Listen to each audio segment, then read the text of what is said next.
langsung saja ke pertanyaan pertama, yaitu mengapa pembelajaran sains perlu menggunakan pendekatan dan apa yang terjadi jika guru tidak menggunakan pendekatan dalam pembelajaran sains.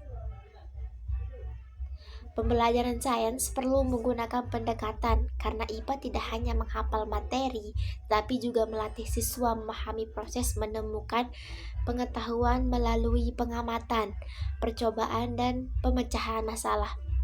Pendekatan pembelajaran membantu guru menyesuaikan cara mengajar dengan tujuan pembelajaran sehingga siswa lebih aktif, lebih kritis, dan mudah memahami konsep.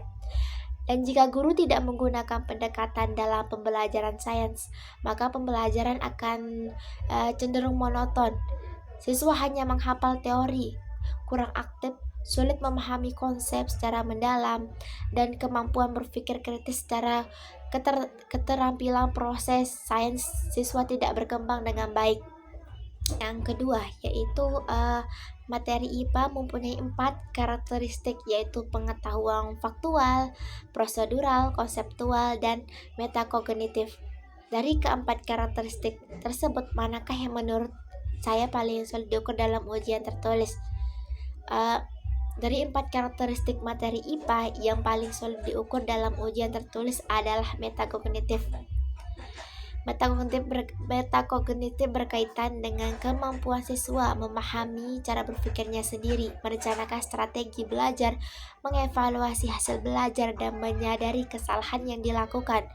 Kemampuan ini lebih tepat diukur melalui observasi, wawancara, jurnal refleksi, atau penilaian praktik dibandingkan hanya menggunakan soal tertulis. Selanjutnya, soal ketiga yaitu komponen apa saja yang harus ada dalam modul pembelajaran IPA sekolah dasar. Komponen yang harus ada dalam modul pembelajaran IPA sekolah dasar antara lain yaitu yang pertama identitas modul, yang kedua tujuan pembelajaran, yang ketiga materi pembelajaran, yang keempat kegiatan pembelajaran, media dan alat pembelajaran, lembar kerja siswa, dan evaluasi atau penilaian. Terus kunci jawaban, refleksi, dan terakhir yaitu daftar pustaka. Oke, kita lanjut ke soal keempat, soalnya yaitu deskripsikan bagaimana cara menggabungkan dua model pembelajaran dalam satu kali pertemuan dalam pembelajaran IPA di sekolah dasar. Cara menggabungkan dua model pembelajaran dalam satu pertemuan itu, IPA dapat dilakukan dengan menyesuaikan tahap kegiatan belajar. Contohnya, menggabungkan model problem based learning atau PBL dengan cooperative learning. Pada awal pembelajaran, guru memberikan masalah tentang pencemaran lingkungan menggunakan langkah PBL agar siswa berpikir kritis. Setelah itu, siswa dibagi dalam kelompok untuk berdiskusi dan mencari solusi menggunakan cooperative learning.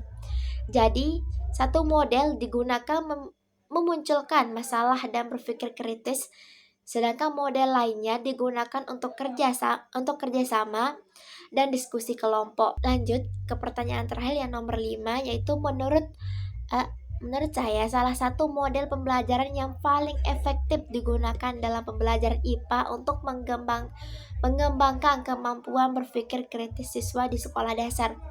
Menurut saya, salah satu model pembelajaran yang paling efektif digunakan dalam pembelajaran IPA untuk mengembangkan kemampuan berpikir kritis siswa sekolah dasar adalah problem based learning atau PBL. Model ini efektif karena siswa diajak memecahkan masalah nyata yang berhubungan dengan kehidupan sehari-harinya. Melalui PBL, siswa belajar menganalisis masalah, mencari informasi, berdiskusi, mengemukakan pendapat, dan menemukan solusi sendiri. Dengan demikian, kemampuan berpikir kritis, kreativitas, dan rasa ingin tahu siswa dapat berkembang lebih baik.